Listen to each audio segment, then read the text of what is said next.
At long last. Wild turkey rare breed.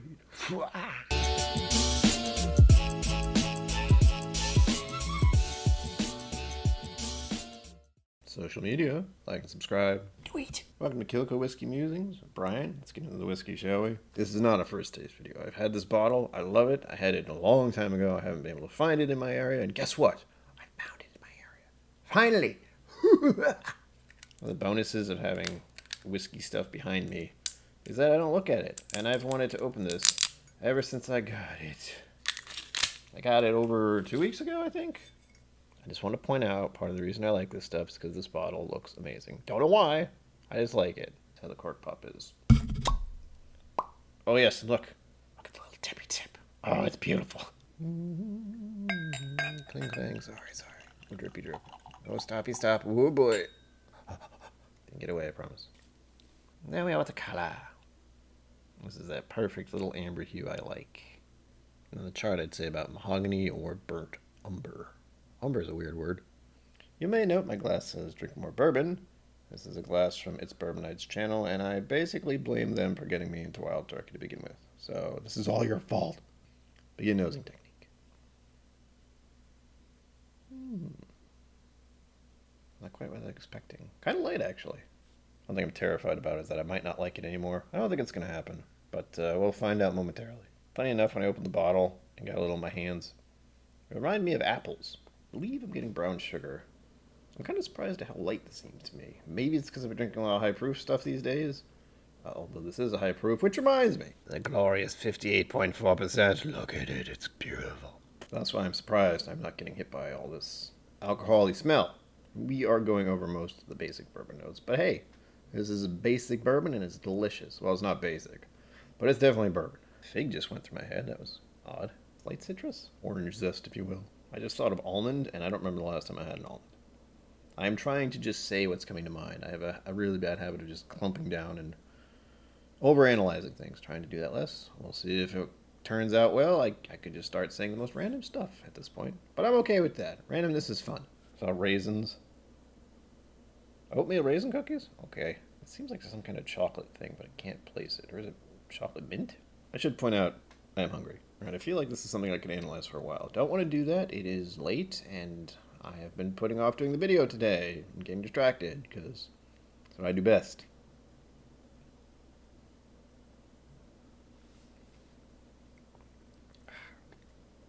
Oh, that is rich. Oh.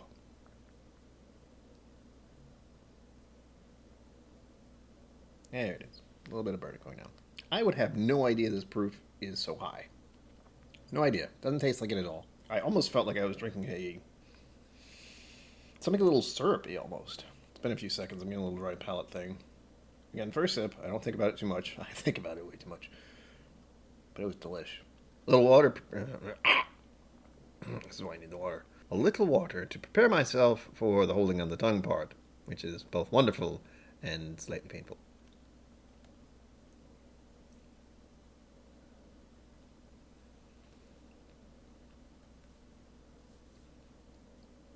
Yeah. No, the proof is there. Only when you hold it on your tongue. Oh, but it's such a rich coating kind of thing. And it doesn't get dry till the end. Oh god, it's so rich. Nom. It feels like I kind of drank caramel. The taste is slightly caramel, but mostly sugary, brown sugary-ish. And I'm feeling like I'm having a hard time with taste today. I don't know why. It's got a little more oak than I remember, actually. A little peppery. Some tongue tingles. For the proof, again, this doesn't feel like it, which is amazing and very dangerous. I haven't eaten. I'm getting a dark chocolate aftertaste, or a palate thing. Finish? There's the word. And it's only a little dry at the finish. The tasting notes are just zipping by me. I'm not quite sure why. I'm probably a little overwhelmed by the actual texture experience, because that is glorious. Do one more quick sip, and then onto the advanced tasting method, if you want to call it that. Yeah, oak is kind of the initial thing. A little bit of caramel, a little bit of brown sugar. Maybe there's a little bit of a chocolate note. Dark chocolate, of course. Yeah, it is a little bitter. It's doing something when it gets my the dryness. But I'm okay with that. I kind of like bitter stuff. I like bittersweet stuff, especially. And this, well, it's a little bittersweet, isn't it? Now we begin, again, with the appearance. We have color.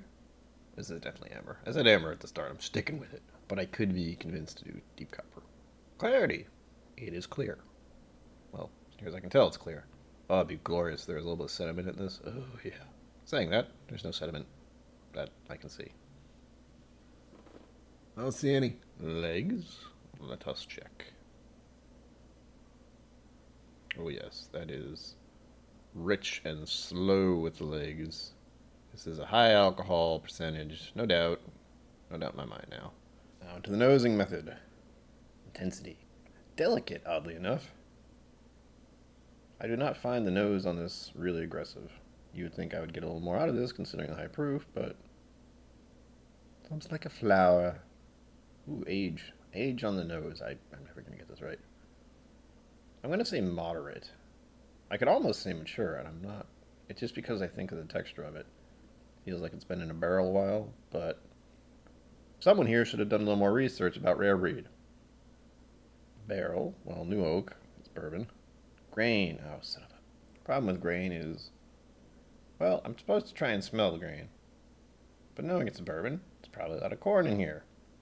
And then this reminds me that I should probably check the mash bill.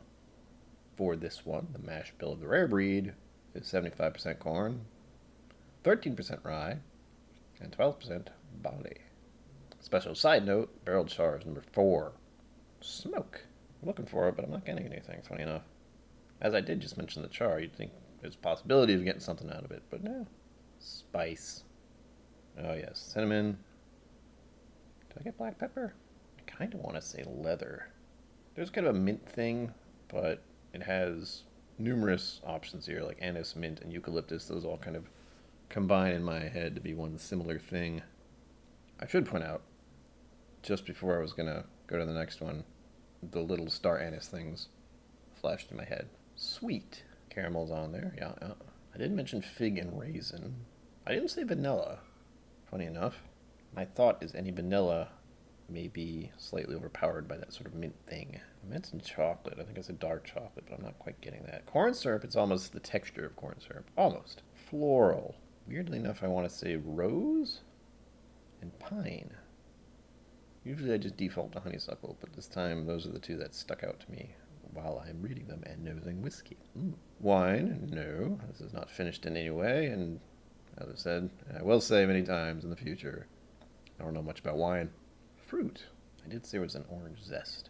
An apricot is staring at me while I am smelling the whiskey.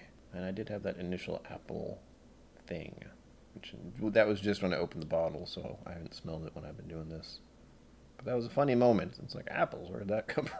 Sulfur! I'm looking at eraser. Very, very slight.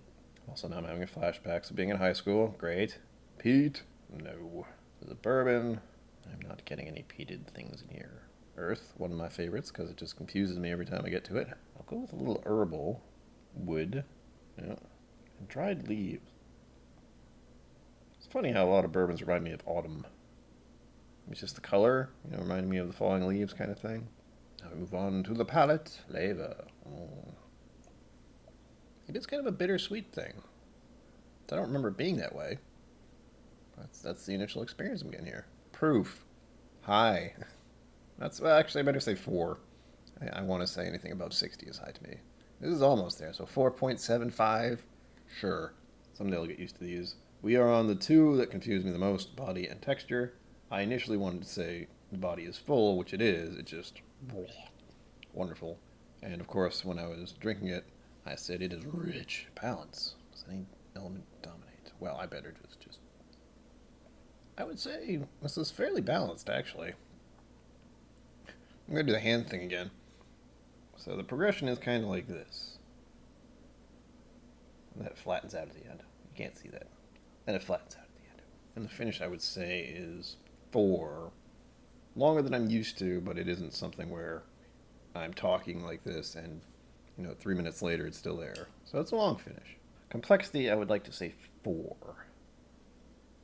This is something I feel like I could sit with for quite a while and get more and more out of. But as I'm making video content, and somehow I have to manage to get you to watch about 10 minutes of this, I will say 4 and move on. There you have it, folks. My first re-experience of rare breeds. I should point out that I never actually did a video about my first experience, but I did buy a whole bottle of it and drank the whole thing early on in my whiskey days. Until next time, live long and prosper. Don't forget to be awesome. Sláinte. Thank you for joining me on KIllco Whiskey Musings. You can find my social media and Patreon in the links below. Be sure to like, subscribe, and I'll see you next time.